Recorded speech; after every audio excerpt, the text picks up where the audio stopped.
tayo sa loob ngayon ng St.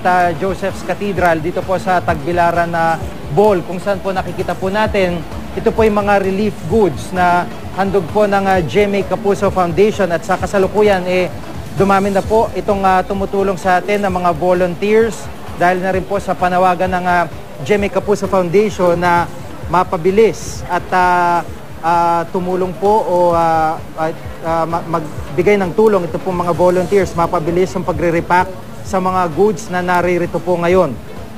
Ito po yung nakatakdang dalhin sa mga bayan po ng Loon at sa Maribohok, at ito nga po ay sa ngayon nakikita nyo kung gaano karami itong kanilang nire-repack na goods. Pero hindi lang po yan, dahil sa likuran po nila ay kaun-kaun pang goods ang inihahanda para po sa ating mga kababayan. Kasama po natin ngayon dito si Ginoong Roger Gutierrez ng GMA Kapuso Foundation, at siya po ang namamahala para dito sa kanilang operasyon dito. Magandang hapon, Roger. Magandang hapon rin sa iyo. Ito bang goods na ito para sa ilan pong mga tao po? Ang itong para sa 5,000 katao to na amin rin-repack ngayong gabi, no? At bukas sana ay maibigay na natin to sa mga nangangailangan sa buong Bohol. Oo.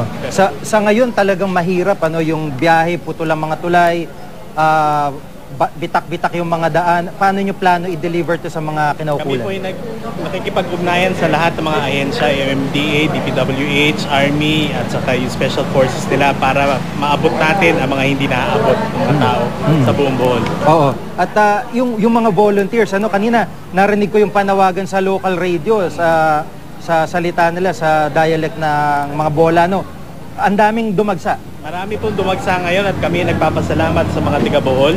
Kahit sila ay naapektuhan, nandito sila para tumulong mag-repack, para maiabot dun sa mga taong hindi pa naaabot. So ito ay nakakataba ng puso. Kahit sila ay nasalanta, nandito sila para tumulong. Anong nilalaman ng bawat pack na naririto ngayon? Sa ngayon po, may bigas to, sardinas, noodles. Sa ngayon po, yun po. Pero kung meron pong iba maidotin, ibibigay po natin. Like, meron po nagbigay ngayon ng tubig, saka mga tinapay, ipaabot po rin po natin yan. At siguro, Roger, pagkakataon na rin para doon sa mga nagmamagandang loob na malapit lang dito na may sobra naman para sa kanila. Anong nais may panawagan para sa kanila? Kami po ay nananawagan para po sa mga pagkain, ready-to-eat foods, biscuits, tinapay, mga noodles, bigas kung meron kayo, at saka tubig po. Nangangailangan sila ng tubig kasi medyo wala na sila mainom sa mga lugar, ibang lugar ng Bohol.